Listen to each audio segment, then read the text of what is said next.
ikaw po ay hindi na makatulog dahil ang inyong utang ay talaga namang imbis na po na nababayaran ay nadadagdagan ang tubo.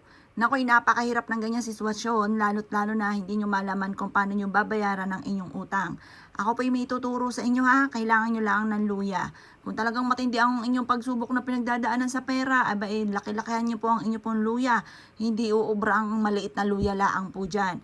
Ngayon pa mga bossing ko, etong aking gagamitin. Ngayon, kailangan natin ng luya at focus ka lang sa inyong mga pagwi-wish.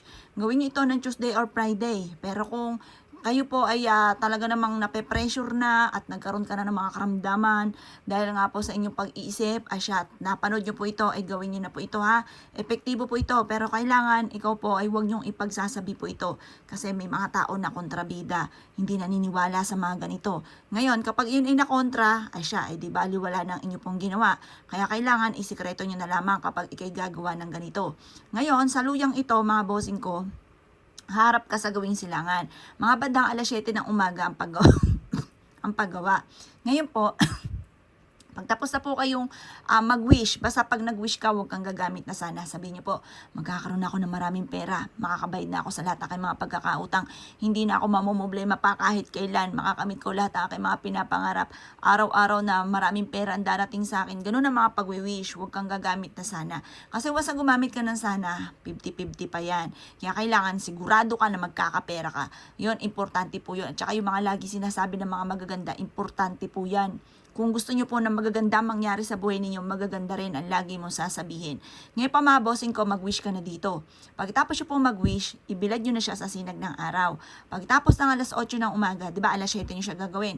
Alas 8 ng umaga ang pagbibilad. Pagkatapos na po ninyo magbilad ng alas 8, ito po ay kukunin nyo at ilalagay nyo sa ilalim ng inyo pong higaan. Sa ilalim ng higaan mga bossing ko ha.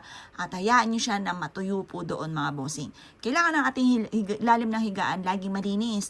Kasi once na yan ay madumi, naku mga boss, asahan nyo panay negatibo maaaring maganap. Kaya kailangan laging malinis mga bossing ko ang ilalim ng inyong higaan. At ang dulot po niyan ay napakaswerte. Ngayon pa mga bossing ko, ito po hayaan nyo matuyo. Matuyo na matuyo na matuyo. Basta huwag din na siya tatanggalin. Mapapansin ninyo kung dati masipag at matyaga ka pero lagi kang walang pera.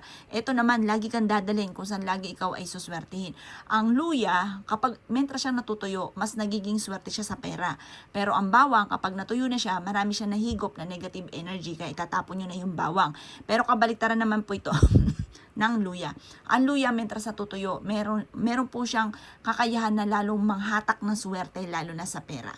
Asya mga boss, kung gagawa ka ng ganito, good luck po sa inyo po lahat.